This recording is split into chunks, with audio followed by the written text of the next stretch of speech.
Qu'on doit faire en tant que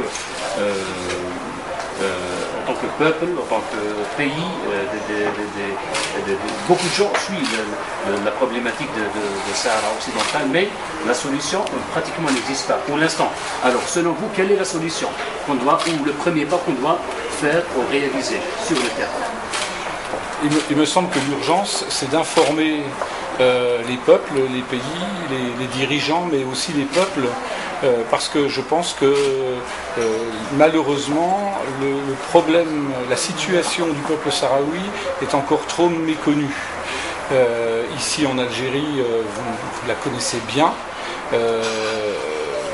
En France, dans mon pays, on ne la connaît pas du tout. C'est pas qu'on la connaît mal, c'est qu'on la connaît pas du tout.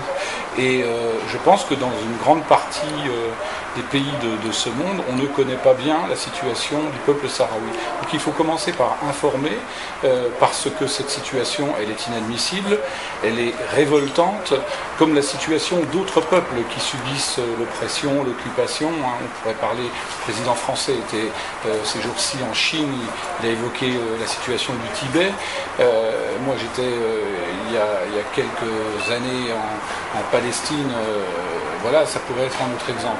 Donc la situation du peuple sahraoui, moi je l'ai découverte ici grâce à nos amis du comité national algérien de soutien au peuple sahraoui qui m'avaient invité. Et tout de suite, dans mon pays, lorsque je suis rentré en France, j'ai été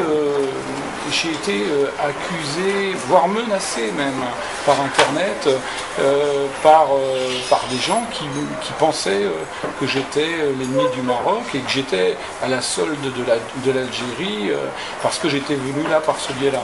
C'est pas vrai, c'est pas ça du tout dont il s'agit. Moi, ce qui m'intéresse, parce que je suis député français, mais surtout parce que je suis citoyen du monde, ce qui m'intéresse, c'est le droit humain, le respect des droits de l'homme. On a un peuple ici qui a été reconnu par les Nations Unies. Il y a la reconnaissance de ce peuple. Il a donc, par définition, le droit international fait qu'il a le droit à l'autodétermination.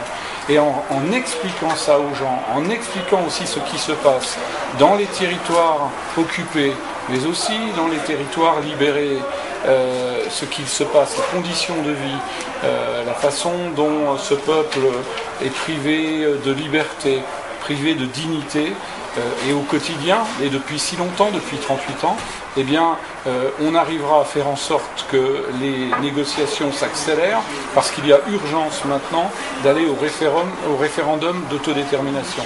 Ça n'est pas à nous, et c'est à personne d'autre qu'aux Sahraouis de dire ce qu'ils vont choisir. C'est à eux de dire ce qu'ils vont choisir.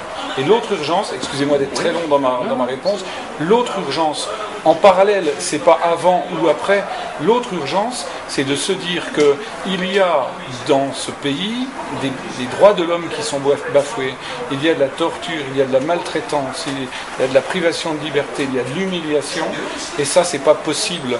Quand on est un homme, une femme, et même sans être responsable politique, et qu'on approche ces personnes et qu'elles vous racontent ce qu'elles vivent ou ce qu'elles ont vécu, on est révolté, et je parle bien de révolte, et donc ça doit s'arrêter. Et donc il faut que la MINURSO puisse voir son mandat élargi à l'observation du respect des droits de l'homme. Ce sont des droits fondamentaux. La MINURSO doit pouvoir faire ça en même temps qu'elle travaille à organiser le référendum. Monsieur, vous avez dit il y a une demi-heure à peu près que les Français ne sachent pas ce qui se passe réellement sur le territoire occupé sahraoui, mais concernant ma question, c'est sur le côté médiatique, c'est-à-dire les médias jouent un rôle important dans les guerres, mais on a besoin d'un rôle pour la paix, pour le peuple sahraoui. Pourquoi les médias français ne médiatisent pas, même pas comme des enquêtes, des reportages sur le sujet sahraoui, par rapport par exemple aux médias espagnols? Où est le problème ici, à votre avis? Je pense que en France, pays des droits de l'homme, il y a un droit, par exemple, qui s'appelle le droit de la presse, qui est bafoué par l'aspect commerçant des choses. Et qu'aujourd'hui, quand on est journaliste en France, on a plus besoin de scoop, d'événementiel, que d'information.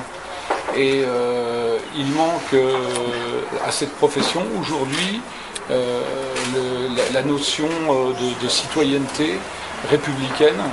Et je pense que voilà, ça n'existe plus aujourd'hui. Donc on n'informe pas les gens, ça n'est pas suffisamment événementiel pour qu'on en parle. Alors il y a ça, et puis il y a des lobbies, il y a des pressions. On le sait, au Sahara occidental, il y a des enjeux économiques, il y a des enjeux diplomatiques. Dans les dirigeants, en France comme ailleurs, certains sont invités en vacances parfois, on le sait, et c'est pas bien. Et c'est pas bien. Et que ce soit des gens de droite ou des gens de gauche, ça n'est pas bien. Ça n'est pas bien. Voilà. Nous devons assumer nos responsabilités et avoir pour priorité le droit humain. Okay, dernière question, si vous permettez, avec mes amis. Peut-être qu'il y a d'autres, parce que je viens un peu mobiliser un peu la parole. Est-ce qu'il y a d'autres qui veulent poser des questions? Oui.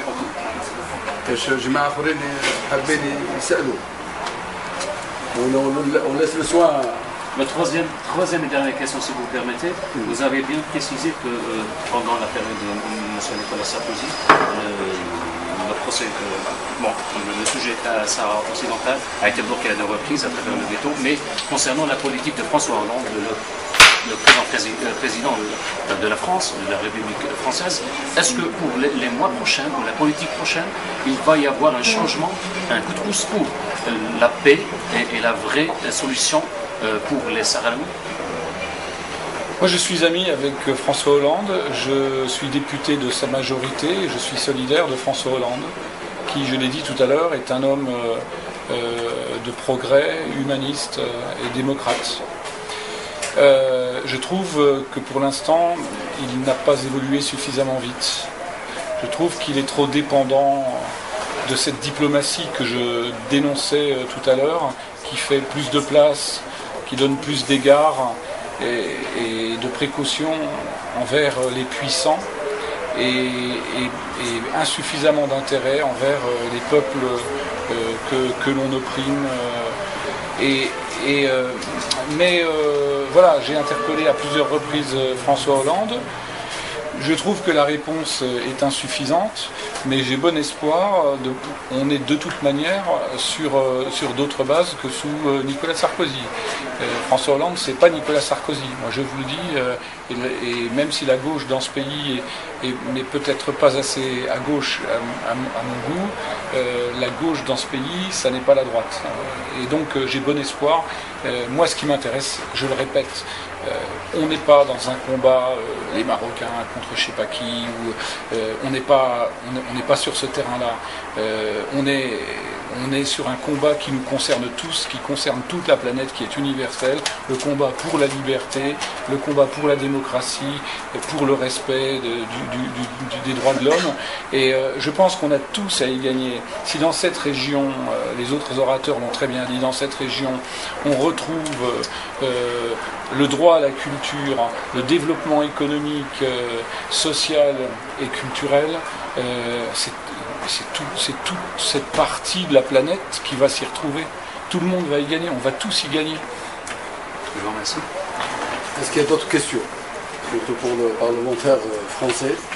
Tu devais dire aussi qu'en quoi, quand tu es parti au niveau du Sahara, il n'y a pas eu de problème. Donc tu as visité les camps, etc. Ah, vous avez visité les camps? Oui. Voilà. Vous n'avez pas de problème de sécurité. Eh ben, je vais même vous dire, moi je suis d'une génération où quand j'étais petit, à la télévision, on entendait parler du Front Polisario et c'était des gens qu'on nous présentait comme faisant la guerre en treillis militaire et c'était inquiétant hein, quand on est dans un pays qui est en paix et que par la télévision on nous amène ces images-là. Et quand je suis arrivé de nuit à Tindouf, je suis monté dans une voiture et qu'on est parti dans le désert avec une voiture militaire devant, avec un gyrophare, une voiture militaire derrière avec un gyrophare. Vous voyez, on est dans le désert, dans la nuit, la seule lumière c'est des gyrophares. Et puis la personne qui était devant me dit, vous allez dormir au lieu où il y a le poste de commandement du Front Polisario. Je me suis dit, mais où est-ce que je vais, quoi? Où est-ce que je vais me retrouver? Où est-ce que je vais? Et j'ai été accueilli par des gens charmants, des gens pacifistes, des combattants parce qu'ils veulent s'en sortir, mais des gens pacifistes et des gens qui ne veulent qu'une chose, c'est l'autodétermination.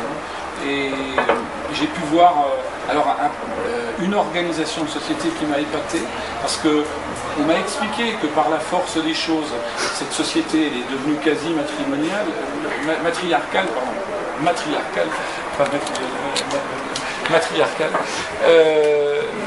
donc cette société, quand par exemple on arrive puis qu'on voit un comité populaire qui correspond ou un conseil populaire qui correspond au conseil municipal chez nous, qui est composé de 100% de femmes, et puis que on nous montre ce dispensaire, cette école maternelle où j'ai vu des démarches pédagogiques très intéressantes, où peut-être est-ce que nous les Français on aurait des choses à apprendre. Enfin, toute cette attention qui est portée en direction de l'éducation des enfants, de la santé, dans ce dispensaire où il n'y avait pas l'eau et l'électricité, et on m'a expliqué que la salle d'accouchement ne pouvait pas fonctionner, qu'il fallait donc aller à l'hôpital régional. Et que dans ce dispensaire, on m'a dit que toutes les personnes qui étaient là, les femmes, les vieillards, les hommes, tout le monde avait un carnet de santé, un carnet de vaccination. Mais c'est extraordinaire, mais la femme est l'avenir de l'homme, quand on voit comment les choses sont organisées là. Et il y a là un peuple qui se prépare à l'autodétermination. Il est prêt. Il n'y a plus qu'à organiser le référendum. Les fondamentaux sont là. Il n'y a pas un mendiant dans les rues, parce qu'il y a une solidarité qui est organisée. Bon, alors je pense qu'on va reprendre nos travaux. Donc maintenant, je ne sais pas, est-ce que vous voulez prendre quelque chose? Allez, avancez, mais faites vite. Hein. On vous remercie, El Jma'a. C'est très gentil de votre part pour la cause sahraoui. C'est quelle chaîne? Algérie. Je crois que vous venez là, à côté de moi. Je vais changer d'endroit, monsieur. Vous vous mettez là, asseyez-vous. Voilà. Allez, attention. Voilà. Il y a le contre-jour, monsieur. Il y a le contre-jour, comment vous voulez faire? Si c'est possible, ici, Allez. on va changer. Parce que Allez-y, voilà. On vous le met là où vous voulez. Merci beaucoup. Hein. Allez, voilà. Parce qu'il y en a. Voilà. Allez, vas-y. Allez, vas-y. Ma position, c'est qu'il y a urgence